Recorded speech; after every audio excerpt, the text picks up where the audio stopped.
What's up, people? We're back. We're here. And we're here to talk about Until Dawn. Was it as good as the game? I've never played the game, but I can tell you it wasn't. It definitely wasn't. Did they follow the source material of the game? Again, I've never played the game, but Trailer, no I clue. highly doubt it. They probably just did some basic shit like they always do for games, video game movies, which I don't understand. But yeah, welcome to another episode of Horror vs. 30. And we are here. How's it going, guys? I'm good. What's up? So yeah, like I said, Going Until well. Dawn. I never played the Um, game either. So Me neither. I do want to say this, but before we really dive into the movie. First of all, good evening to everybody out there. Hope you're all doing great. Gamer, how you doing today? How's it going? I am doing very well, actually. I'm happy to hear that. How about you, Trevor? Doing quite well. The movie, I'd like my time back, but besides that, doing great. I get that. I get that. And James?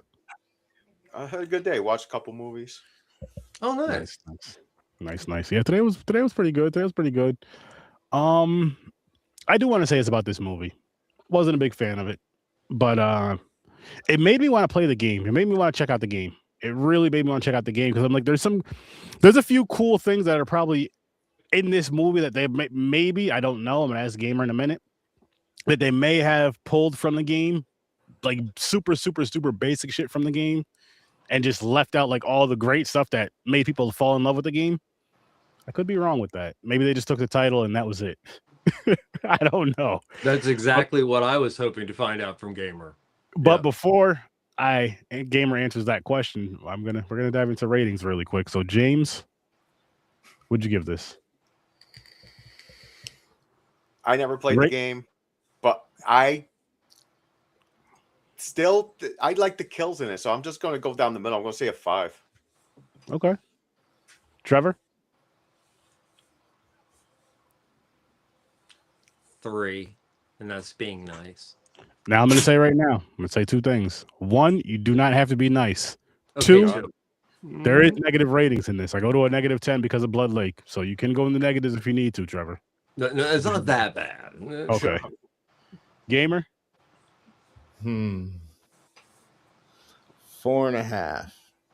4.5. I'll say 4. Now, Gamer, you play the game, right? Mm-hmm. How close was this to the game? So we've all been excited because we play Phasmophobia and we know that there's going to be a movie or something put in production for it. This is could be a foreshadowing or a very early and eager warning of what not to do to those who are about to make that production. Mhm. Ooh. It jumbles things from the game. It changes characters. The main character, it doesn't make a huge difference as far as male versus female, but certain aspects of the certain things that occur with the storyline and him being there looking for his thing and trying to figure out what the hell's going on. And they give you way too much, way too early. Mhm. There's so many missteps in this.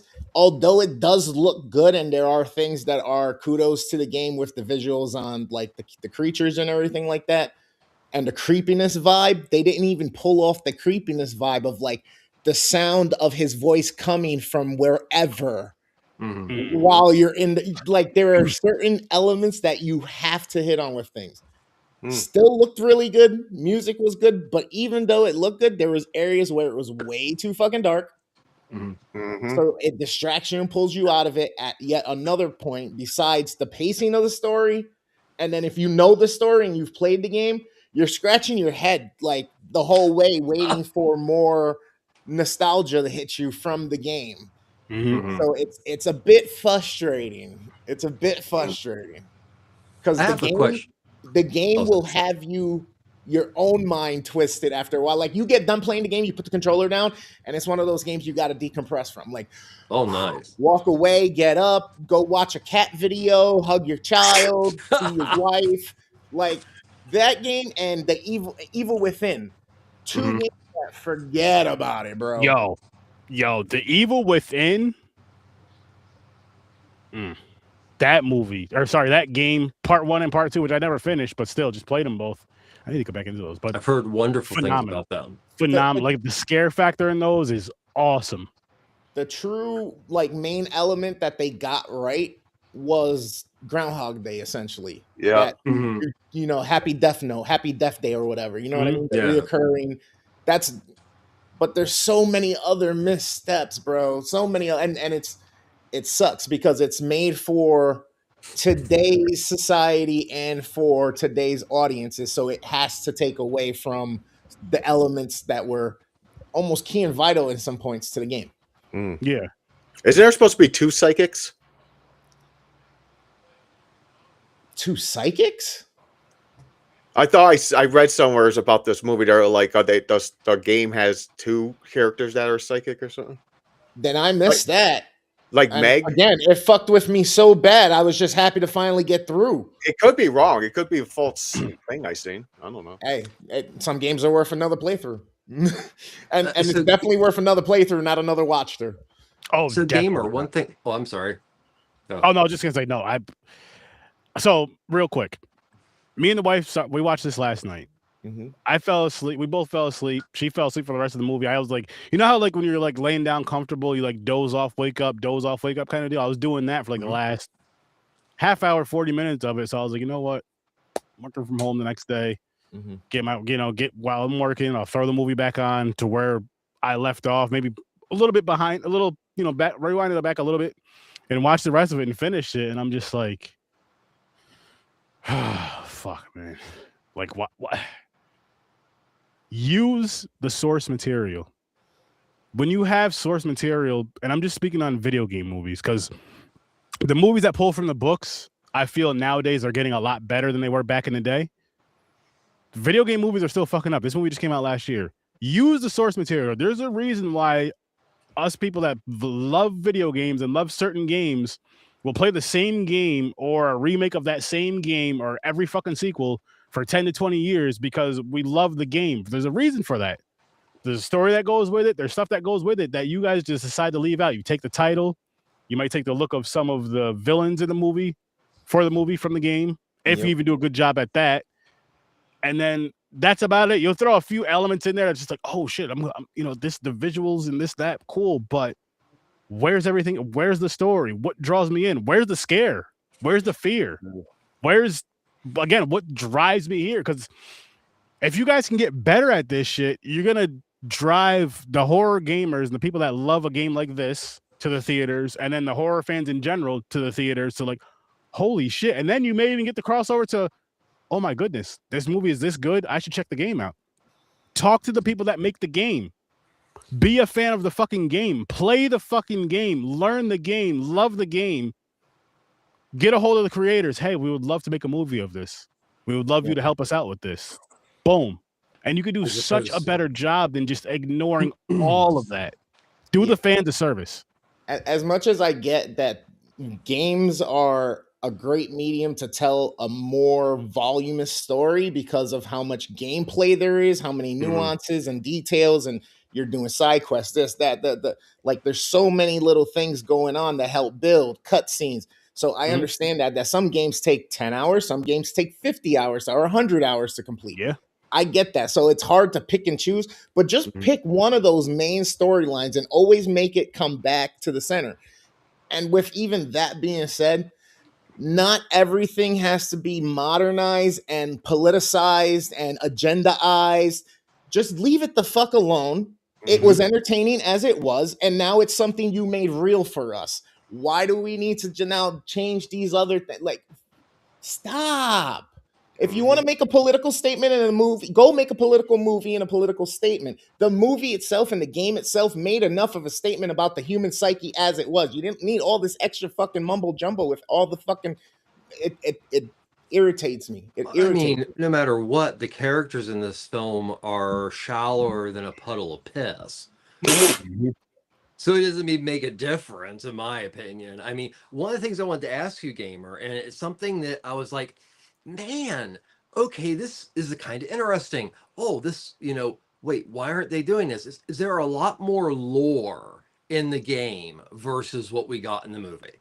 Yeah, because like you pretty much start off the game not knowing what the fuck is going on, because it's like that opening scene where she's on the ground and stuff like that, and then all these weird things start happening, like, and you're walking through and then a flash happens and you're in the middle of something else, and then all of a sudden another flash happens, and it's so disorienting. And then like you pick corridors and things change, and there's like all these different things that occur, and you're the whole time trying to figure out like what the hell is going on? Is what's real, what's not real? You got the creepy voice of the guy. He wasn't menacing enough, and I love the guy who played the doctor in this. He does a good job as like a mobster or Russian bad guy. Like, I love him. He can be an asshole. He can be mean. He wasn't really that like menacing, dreadful, and like where you get that sense he's really, really enjoying this, and he was more menacing running and the thing is, you don't even know who he is when you're in the game until like so far into the game. You don't realize any of the things about the creations or none of this stuff. You're just experiencing it, and then back again, and then it changes, and then you don't know none of that until like the third act of the fucking game. This thing. So do they lose their memory? 40 minutes in. I don't think they lost their memories. Yeah, every time they died, they didn't know what the hell happened. They go, I can't remember enough. That's why they had to record it. And the one girl was writing the name in the book every day. Yeah, she goes, we like died more than once because we wrote our names multiple times in the book.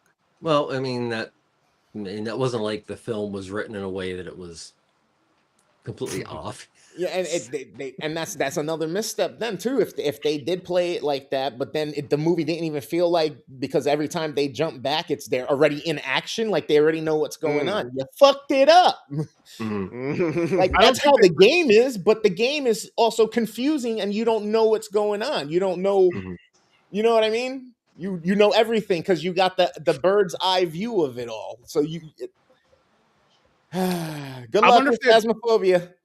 I wonder if they'd be better off with doing, which I'm going to say something about Phasmophobia in a minute, but if they would be better off doing some of these video game movies into a series, like an 8 to 10 episode series, because then you have there's 10. Say if you did 8 to 10 episodes, that's 8 to 10 hours, an hour per episode. You have time to build character development because these games, like, I mean, they don't go. They do all that. They build it up. You at least learn about the main handful of characters. You learn about the main story, this, that, and the third. You could do that with a series. And then as far as Phasmophobia goes, Halo I think finally did it.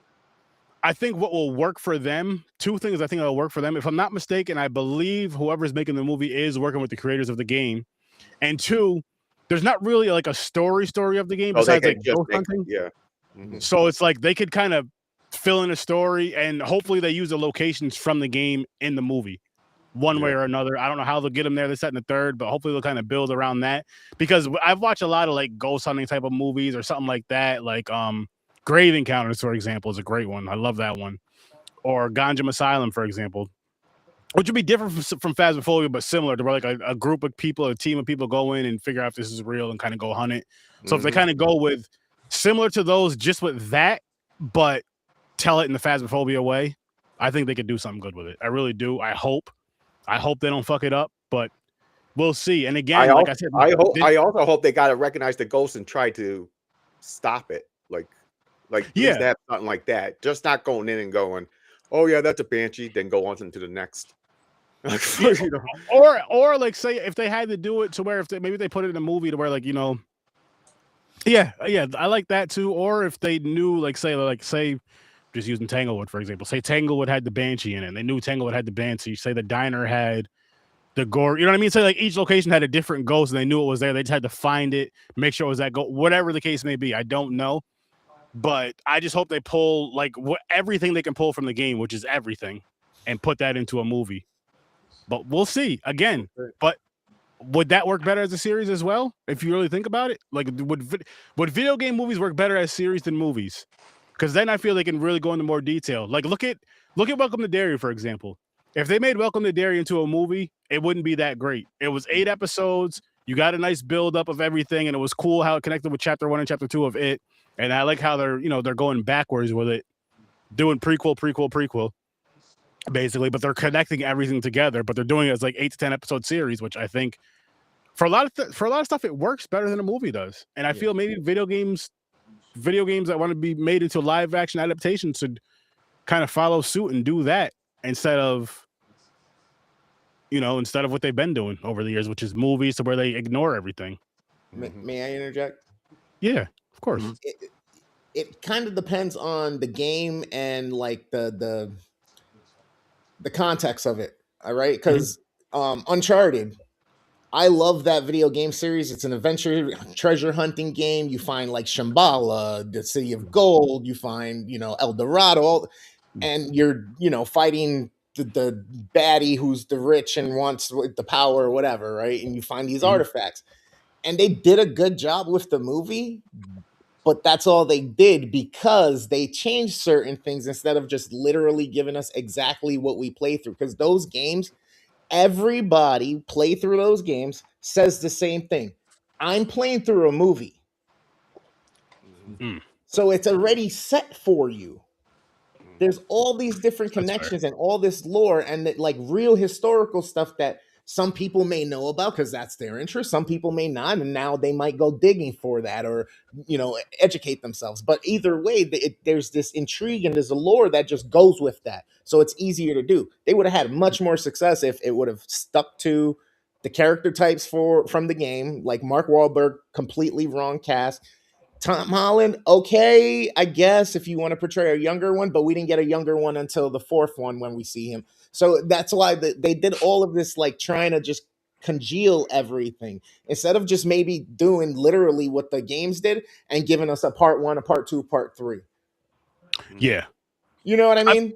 Even if you just wanted to keep it that, instead of making it go all the way to 4 or 5, give us 3 solid and have the character in Movie Land have a good solid end to his story, whatever. But the fanfare's happy. They got what they wanted. It was, faithful and loyal to the original creators, which shows homage as well, but then also pays its homage to the people who made it what it was, the fans. No, you're right. You're right. And just to go back to what I was saying, it's heavy too, lore, it's gotta be fucking episode. And I feel lore is where it's at right now, as far as the transfer of video games, analog horror, movies.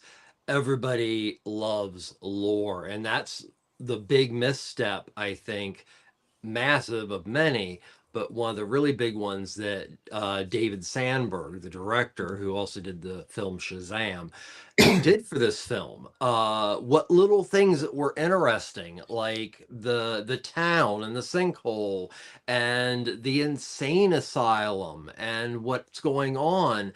And I think I understood, but I'm still not sure. Were they supposed to be the townspeople that were chasing them at the end? Or all the other missing people that turned into the creatures? Yeah, is it the missing people? And that's where I felt like, what little bit of lore there was just didn't. I can see that. And today's audiences need that. They've always needed it. But they especially need it now, as opposed to like, okay, we're going to start this. Like, I'm just going to watch the game. Watch the game. Okay, I'm going to try to make a movie feel like what I just did. But if the person who's making the adaptation doesn't want to dig deep, you kind of end up with what this is. You know what's crazy about that, Trevor? What? Is that we do live in the age that we live in, and you could probably go do that same exact thing and watch the actual game playthrough of cutscenes, everything, and it still be better than this because it's more involved. It explains more. It gives you more. You get more of the intensity. Like, I'm horrible at video games, and I hate it because I know there's all kind of great stories and concepts out there that I just can't get beyond like level 2. I watch some people play games because they take too long. If it's over 10 to 20 hours to beat a game for an average gamer, I won't even consider playing it because I'm like, I don't, not that I don't want to spend this much time on it. It's just I can't. I just Yeah, can't. exactly. You know what I mean?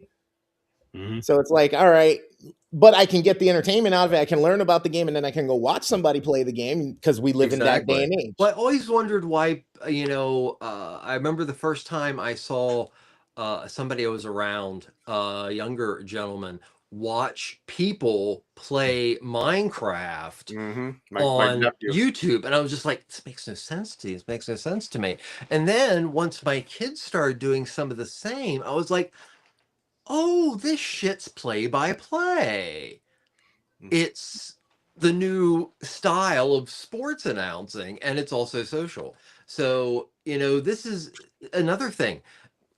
If you want to really appease fans of a source material, let's take video games, really capitalize on those special things that the fans love about that versus any other game. And I will end what I think about this film by saying one thing.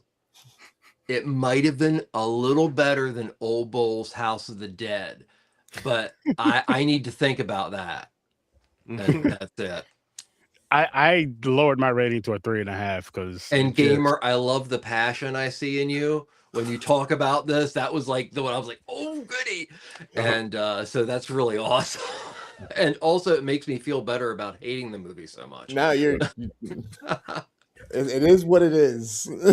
Freaking Aaron, move mine down to a 4. I got you. Chad, I hear you, man. I hear you. You know what? I do game like with the newer stuff, but I still love the Nintendo, the Super, the 64, all that shit. I miss playing those at times. I miss playing, and I have them all still. Well, my 64, my daughter has now, but I have them all still. And sometimes I want to hook them up and stream and play them like I used to. I think like a year or two ago, which I am going to get back to my solo gaming streaming because there's some games I want to get through again, and this may be one of them, or at least attempt to. I'm not gonna lie, because like Gamer was saying, like it's just tough with like you want to spend these hours on a certain specific game. Like I want to dive back into Resident Evil 7, which I did start it. I took a break, and I'm just like, fuck, man. Like because I have so much fun playing Faz with these guys and all these other games. I'm like, I do love that solo aspect of it with the story-driven games and all that stuff. Yeah, but this movie, man, it's disappointing. Again, it's disappointing because you have the source material, you have the cheat code right there. It's like it's like failing an open book test when your teacher's like, listen, it's all open book. The answers are literally right there. Page 1, 2, and 3 is all you have to read. Yeah. And they're just like, nah, fuck that. I'm just gonna go with what I think. Yeah. Like, why? I think part of it is they want to make it their own. And all right, so I have an idea for all directors and creators who want to take on a project as a passion project that currently exists in another medium. Involve the original creator. Yes. Kind of like Nintendo did and made sure and approved things. And then here's I think could be one of the golden tickets.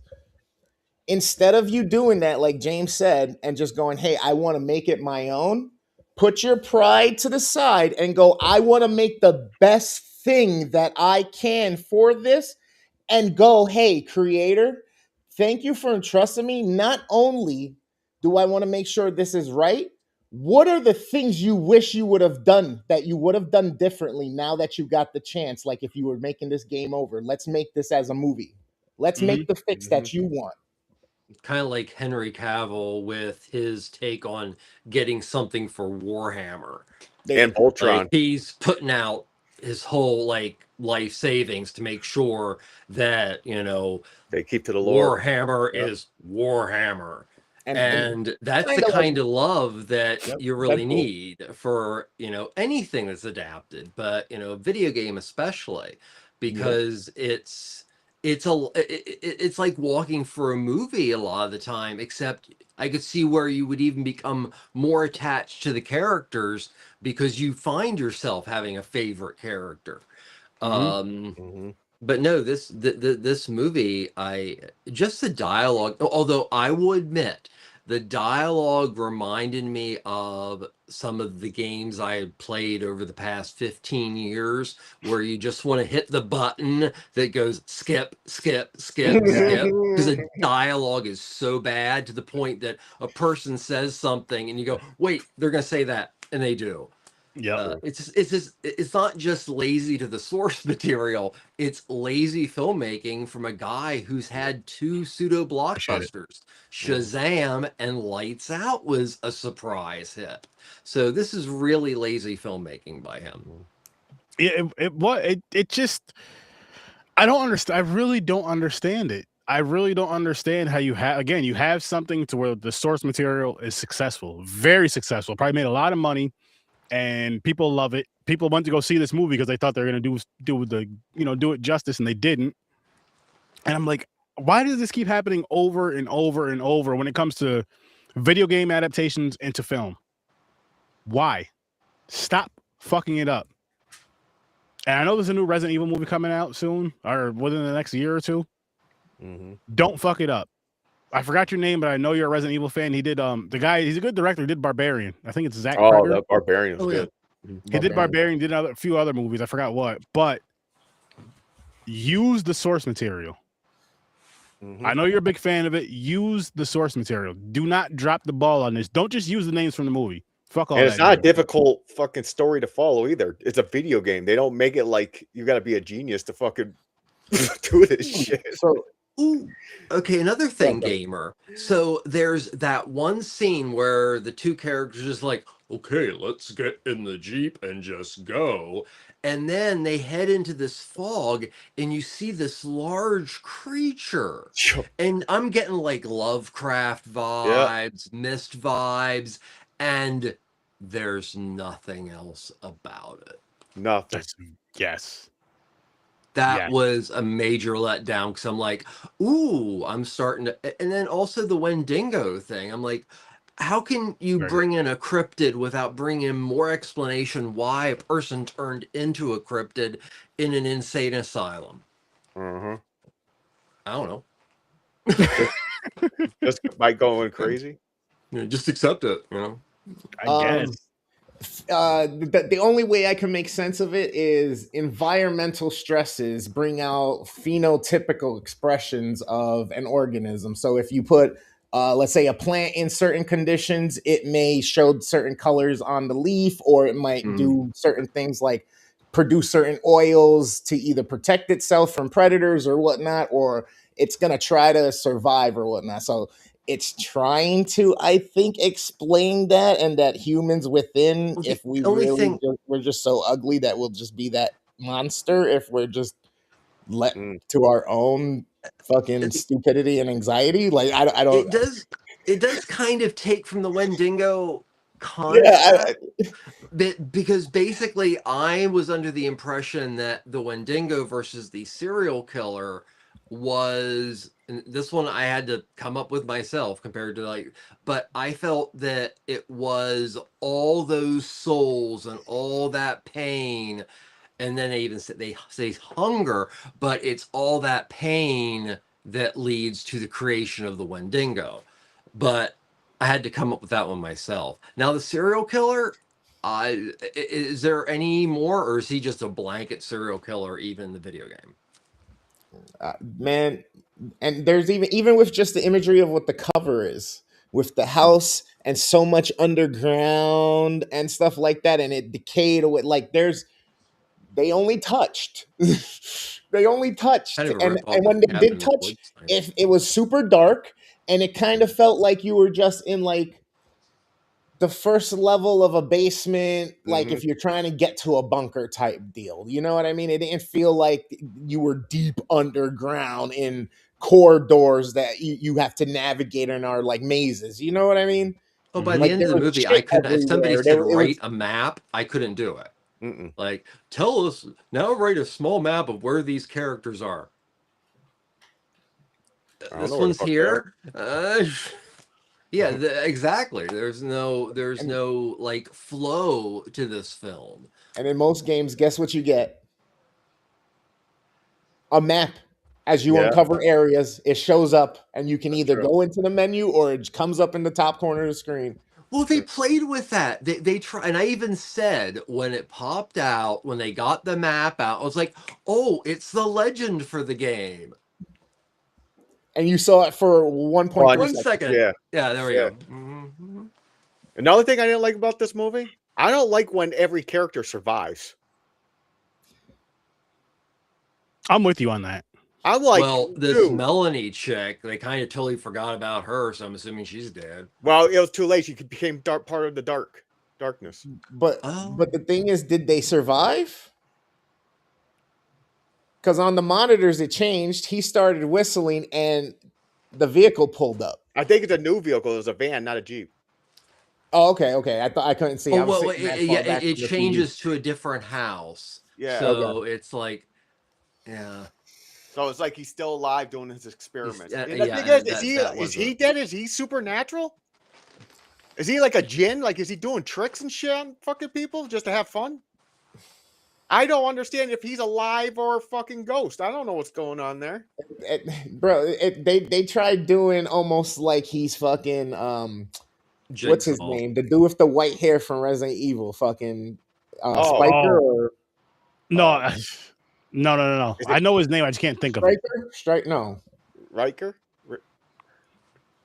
Fuck. I forgot too. I know what you're talking about though. Yeah, how many times hasn't that man been killed in Resident Evil? True. Oh, what is and then it comes to find out Resident Evil's all clones. Like Albert Wesker. I'm like, wait, what? Wesker. Yeah, Wesker. Right. Yeah. But he also got, like, in the game, he got the fucking virus, whatever it is, the virus in him. So that's why he was the way he was. And they fucked it up in the movie, of course. Yeah. The movies, because we did review those. What's good, Grandizer? What's good, 3 Geeks? What's up? As far as that honor, I'll say probably not, but if so, it'd probably be more so on Popcorn and Pints. But I don't know if we're gonna do that or not, just because we're so scheduled out with Popcorn and Pints stuff right now. What is it? As far as an honor for Robert Duvall.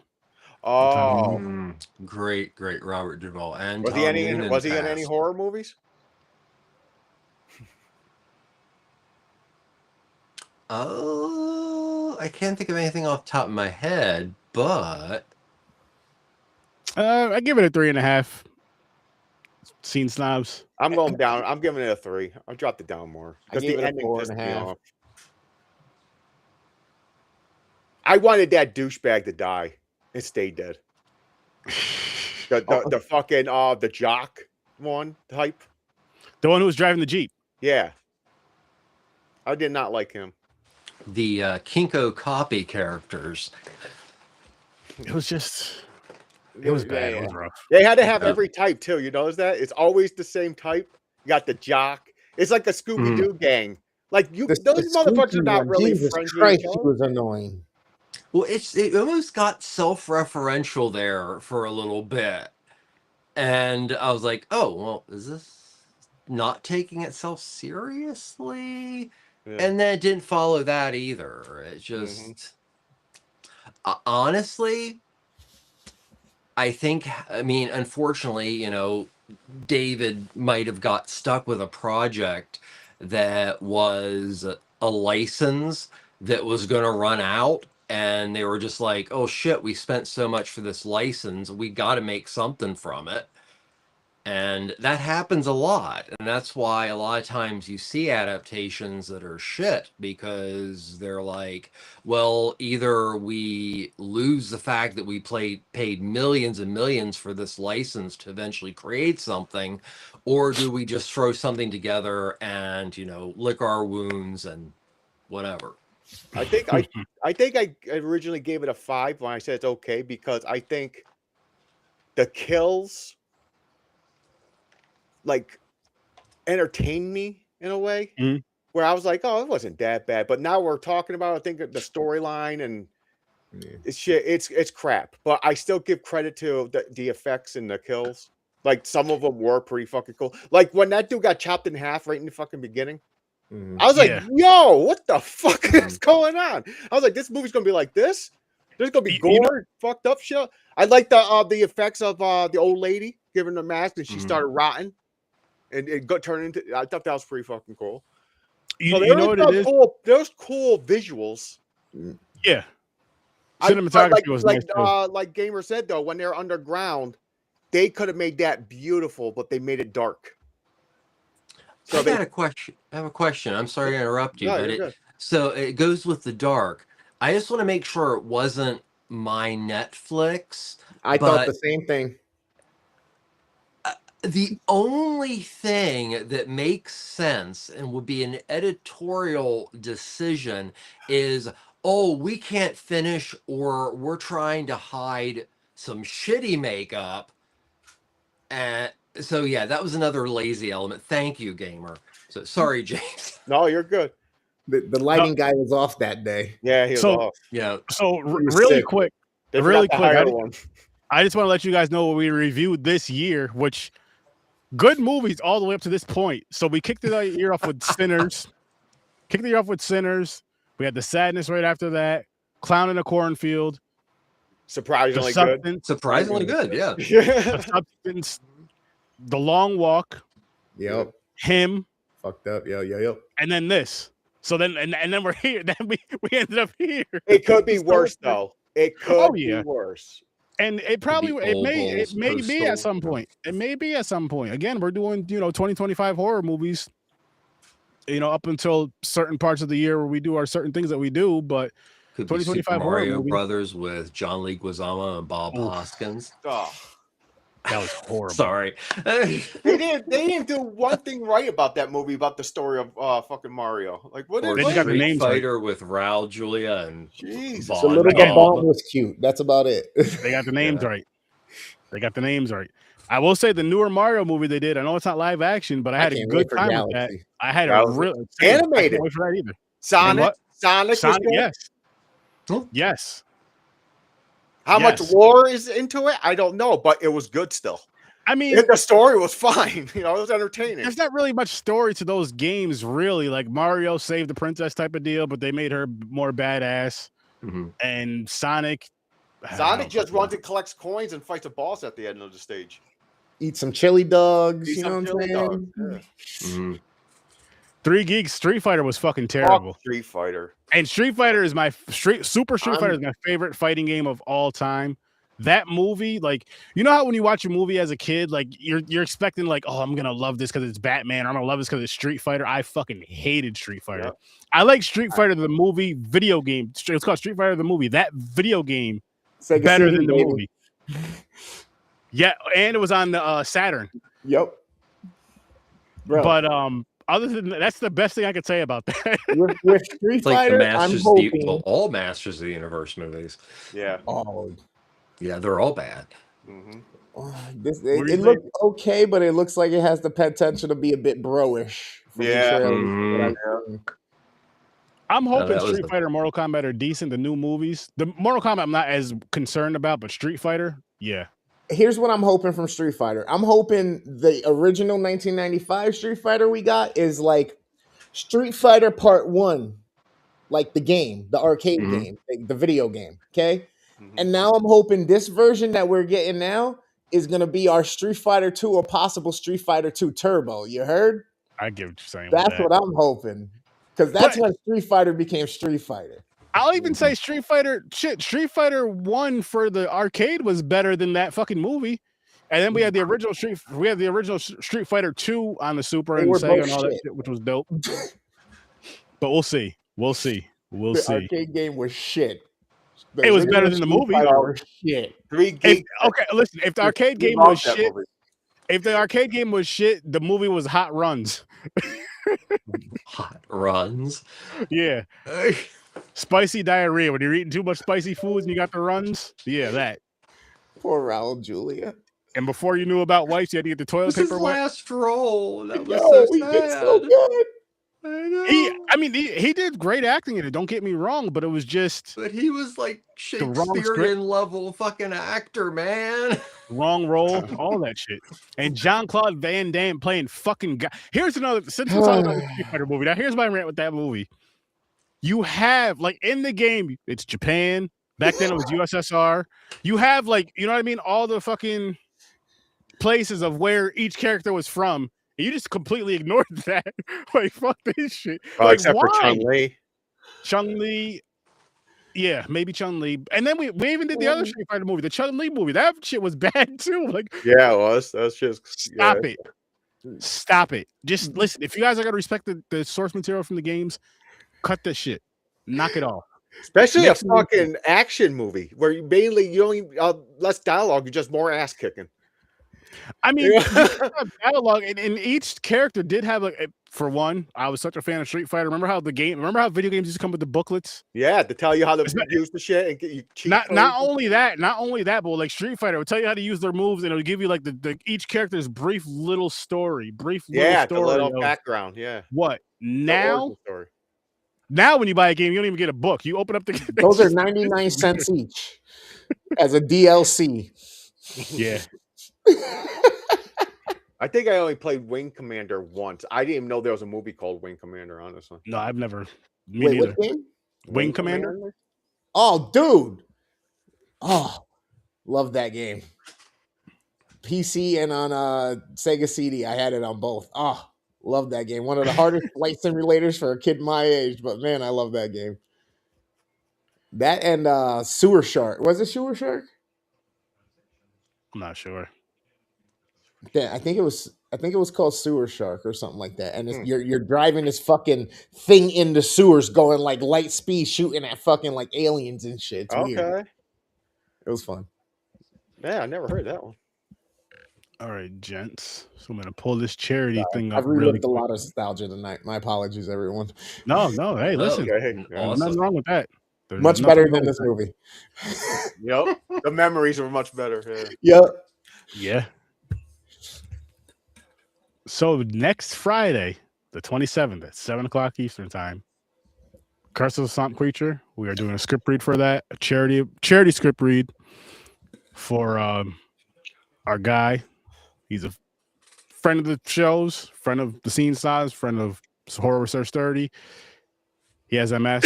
He's going through some rough times. We're gonna do a charity event. All the money, everything's gonna go to his GoFundMe. So link will be in the description. Let's fucking knock out MS and help a great person out, and have a good time with this script read, because it's gonna be fun, funny, and silly as they are. Especially if I end up being a certain character. Yep. We're not giving anything away. That's all we're telling you guys. That's all we're telling you guys, because it's gonna be fun, and I'm super, super, super excited for it. But now's that time, people. What time is it? It's that weekly rental time. And kick it off with you, Gamer, for your weekly rentals. And I'm gonna bring them up right now, peeps. So here we go. Boom. Ladies and gentlemen, since I did such a poor job last week, here are my rentals from this week. I started off with The Spy Next Door. It just happened to be playing, and it was on YouTube's free list. I ended up watching it while doing a bunch of housework, and by the end of it, ended up saying, not bad. What was the second one? I'll pull it up again. I was just... Kick-Ass. I love Kick-Ass. I love Kick-Ass, yeah. It's a superhero movie, but it's got shenanigans and tabackery, and there's comedy, but go watch that and the second one. And then, of course, Jurassic World. Who doesn't like a modern-day Jurassic tale of love, dinosaurs, death, and despair, and world-ending calamity? Starring Chris Pratt. It was a great time. And then Demolition Man. It's a classic. It starred with Sylvester Stallone and Wesley Snipes. And if you're a fan of action movies and the 90s, you probably know it's probably one of Wesley Snipes' best performances as well. Yeah. So, aren't they making a follow-up to that? They're making I think it's a reboot or yeah, because I thought they were both like tied to some recreation of Demolition Man. Really? Nice. Interesting. Yeah. Interesting. So that's Gamer's weekly rental report. Boom. Wait a minute. So did you say it's worth the late fee? Okay, yeah. Are any of those movies worth all those movies worth a late fee? I would say all of them are worth a late fee except for Spy Next Door. Although fun, it's not one that you always go back to. If it's on, you catch it, you don't mind it. Okay. Okay. James, but you for your All right. So this week I watched not many. Gamer watched more than I did, but I only got 3 movies in, not counting tonight's movie. So the first one I did watch was Godless. I wanted to see this when it first came out, but it wasn't available in the US. I think it was Australia only. I think I'm throwing a fucking curveball there. I don't know, but I finally seen it, and the story itself, it's not bad. I mean, it's okay. It's a good exorcism twist. Kind of, it's one of those. Is it Psyche or is it really a demon? Mhm. It's that play on religion in a way. So Okay. it's not bad. Mantis, that is a for I seen it on Netflix. I was in the mood for seeing someone get their ass kicked. So I was like, oh, what's this one? And I've been into Korean movies lately. Oh, nice. I've been watching a lot of dramas too, Trevor shows. Mm-hmm. But what was I say? Mantis is pretty cool. I just wish it had more fighting. It was more like, it was kind of like a mafia thing. Organizations want to take over each other. They want certain, like, the old school rules to be broken and all that stuff. So it's entertaining. Get me wrong, it's fine. Dead Chocolate. I watched this morning. Okay, because I was in the mood for ass kicking again. For some reason, I wanted to see people get punched in the face. This movie, autistic girl. I still don't understand why. I'm guessing it's because she loves M&Ms. But her name is not Chocolate. It has nothing to do, you know what I'm saying? But she's an autistic girl she learned to be a badass martial artist just by watching. She watched movies and she would rewind and watch how they did it, rewind how they do it. Then they didn't know. At first, it started off like a game where the kid was just throwing shit to make money. They're throwing shit and she just catches it out of the air like that. Someone threw a knife and she caught it like right here before it hit their eyes, but she didn't start bleeding. She didn't feel the pain. She's autistic. She's sitting there, and the brother is like, not the brother, nephew or uncle, or is like, oh no. He's like, no, you don't catch everything. And like, who threw this? But then it gets to where she actually ends up fighting, beats the shit out of people. I mean, a warehouse scene, kicked ass. A fucking meat market, beat the shit out of people. She's going around collecting money that they owe her mother. I'll say that. I won't say the reason and everything. But out of all these movies, Chocolate is worth the fucking late fee. I mean, I might keep it for 2 weeks. Oh shit! I love that fucking movie. It was so entertaining and a lot of ass kicking. And it's different when it's a child. You know, she's like, I don't know. They didn't say her age really. I think it was like 13, 14. She's going around beating full-grown men's asses. One of the movies she was learning the martial arts from was Anbak. The flying knees and the fucking elbows and stuff. Yeah. I was like, yo. That's high, isn't it? Awesome. Yeah. That's my weekly Reynolds. Very nice. Nice. And Trevor? Oh, well, I'll first say that I would actually these are 4 movies I saw this week that are worth keeping a day or two. So let's start the other way. Hands of Orlac, a 1960 Christopher Lee film, directed by a guy named Edmond Revelle, who was a French filmmaker who did a lot of French New Wave films. It was released around, well, it was latter, but some of you might remember a horror movie called Mad Love. And both these are based on a story and also a silent film. But what makes this one really interesting is it really plays on the idea of subliminal in the mind. So Hands of Orlac is my first film for this week. Nice. Odio Mi Cuerpo, or I Hate My Body, is a film that is part of the Spanish subversive movement post dictator Franco. by Leon Klivnovsky, who did a lot of science or horror films and also westerns. Now, when I picked up this film, I got it from Mondo Macabro. I assumed it was going to be a piece of shit. And the film starts out very much in that way. There's a guy who's cheating on his wife, and he and the woman he's cheating with end up running into a bridge, and their car explodes, and they're both virtually dead. And then the doctor named Adolf comes in to say all this, and then you have his nurse proceed to say, "Well, you could continue those experiments you did back in World War II with the Nazis." I'm thinking this is going to be the worst piece of shit ever. But what happens is the guy's brain is put in to the woman he was with's body, and I'll be honest, it is one of the most transgressive and massive feminist statements, which includes references to the Catholic Church and also Spain post and under Franco. So definitely recommend that one. Okay. Nice, nice. Lo Spectro, or The Ghost, Ricardo Freda. This is one of the films he did without Mario Bava.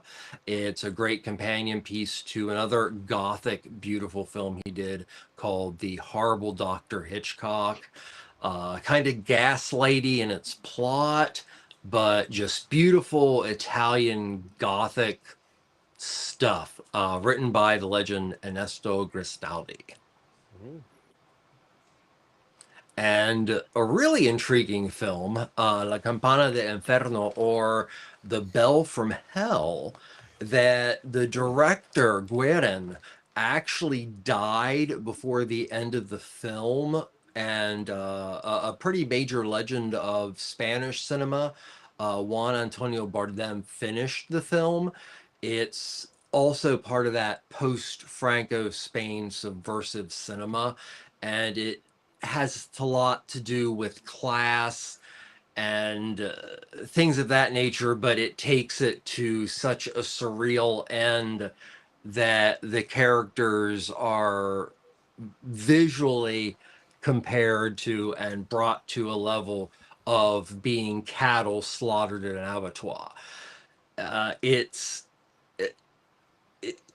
wouldn't say it's an entertaining view, but it's definitely a fascinating film that takes some major chances post-Franco Spain.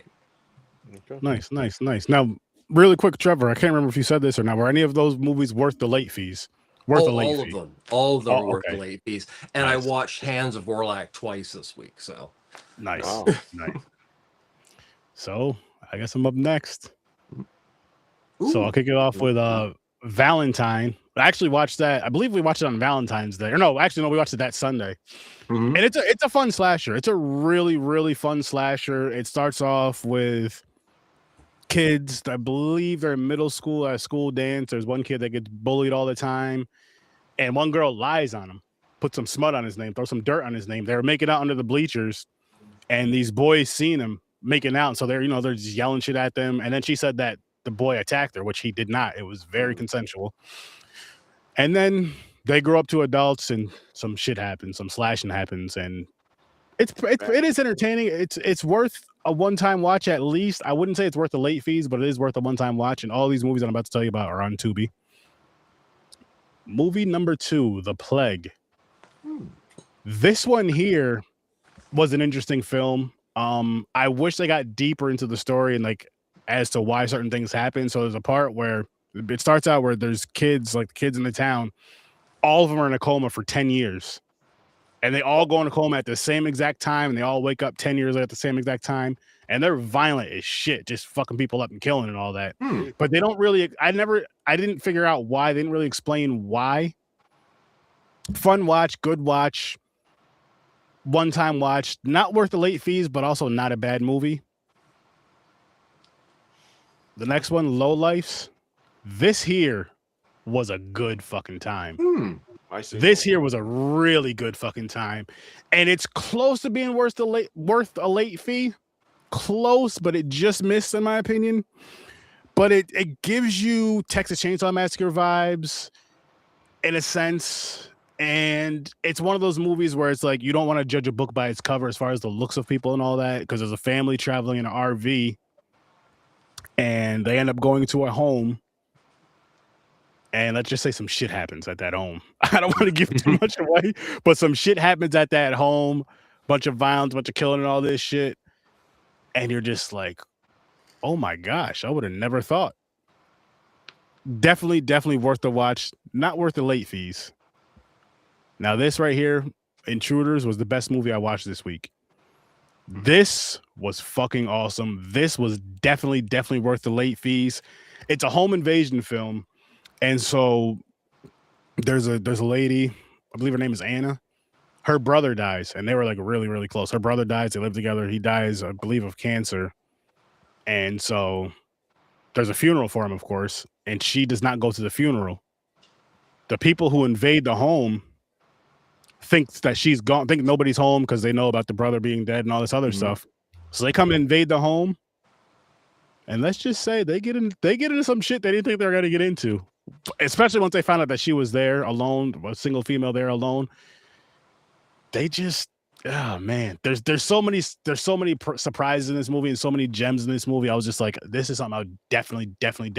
This and low lifes I would watch again, for sure. But this one is definitely worth the late fees, 100%.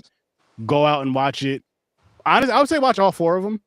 But if you were to only choose 1 or 2, I would say Intruders and Low Lifes, definitely. I would say watch Low Lifes first, then watch Intruders. But yes, definitely worth the late fees. Definitely had a great time with it. And I may watch it again at some point. Because it was really that good and that entertaining. And just certain shit where you're just like, oh, this girl ain't playing. This girl is not playing at all. Gotta get to this wheel now, guys. What's good, Jalen? Gotta get to this wheel now and see what we will be slicing and dicing next week. Hopefully it's better than the shit we watched tonight. But if not, I blame Mick. Never seen Villains. Nope.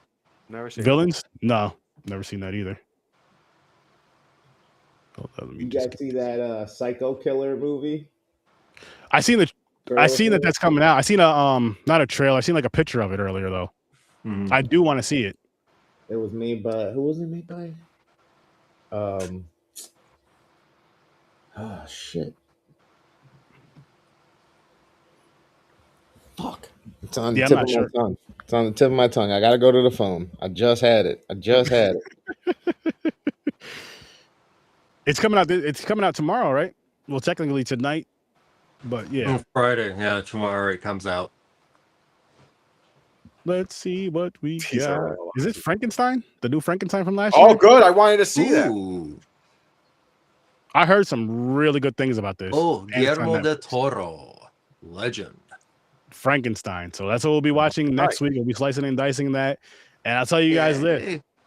For those of you that are watching us live right now or are going to be watching this later on or listening to it, watch the movie and come jump in the comments and join the conversation with us because, we enjoy that shit. If you've never seen it, yeah. I've never seen it. And I believe Frankenstein's on Netflix. It is. Mm-hmm. It is. No. Yeah, it is on Netflix. That'll be exciting to watch. That'll be fun to watch. It's produced by Netflix too. Oh, nice. Yeah. It was. It's the most recent film by legendary Guillermo del Toro, and I've heard amazingly beautiful things about the film. Guarantee you're gonna like it better. I haven't even seen it. I can guarantee you're gonna like it better than what we just watched. Good. Yeah, I'm excited for this. This is the same guy who did Pan's Labyrinth and Shape of Water. So it's gonna be beautifully Crimson Peak. It's gonna look beautiful. It's gonna look beautiful. Yeah. I'm excited. So, I'm really excited for this one. So one of the people who were doing Psycho Killer is involved with The Long Walk, and some of the other ones that was involved with was fucking some of the other movies we just saw actually recently too, or we've seen before. Boy, Gone. What the fuck was the other one that I was like, yo, that's awesome? Andrew, here we go. 7, 8mm, Panic Room, Sleepy Hollow, and they're all working on that Psycho Killer movie. So we'll see. What do you do in Panic Room? He was screenwriter. Andrew Kevin Walker. He was the screenwriter. Yeah, I mean, 7mm and Panic Room were both really good scripts. Oh, I can't wait. I can't wait to watch Frankenstein because it's one of those that came out. I was like, I want to see this and just didn't get a chance. I didn't go out to movies last year a lot. And then Gavin Polone, he produced Zombieland and 8mm. So they've worked together before on 2 or 3 different projects that were successful. Nice. That's good. That's good.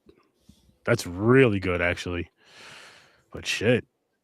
Grandizer, there's a website you can use that I use for a lot of movies. It's called lookmovie2.to. There you go. You search the movie, it has a lot of newer stuff on it. Appreciate you, Jay. Appreciate it. We're about to wrap this one up anyway. Yeah. I gotta go wrap my hair. He does. With that said, listen, peeps. We appreciate you guys showing up for us. We love that. You're here. We love that you guys are here in the live. We love that you guys are gonna be listening to the show and watching it later on. Make sure you guys go check out Worst Aim Gamer Ever. Make sure you guys go check out Ambassador Media. Make sure you check out Fade Theory. Check out the Scene Snobs.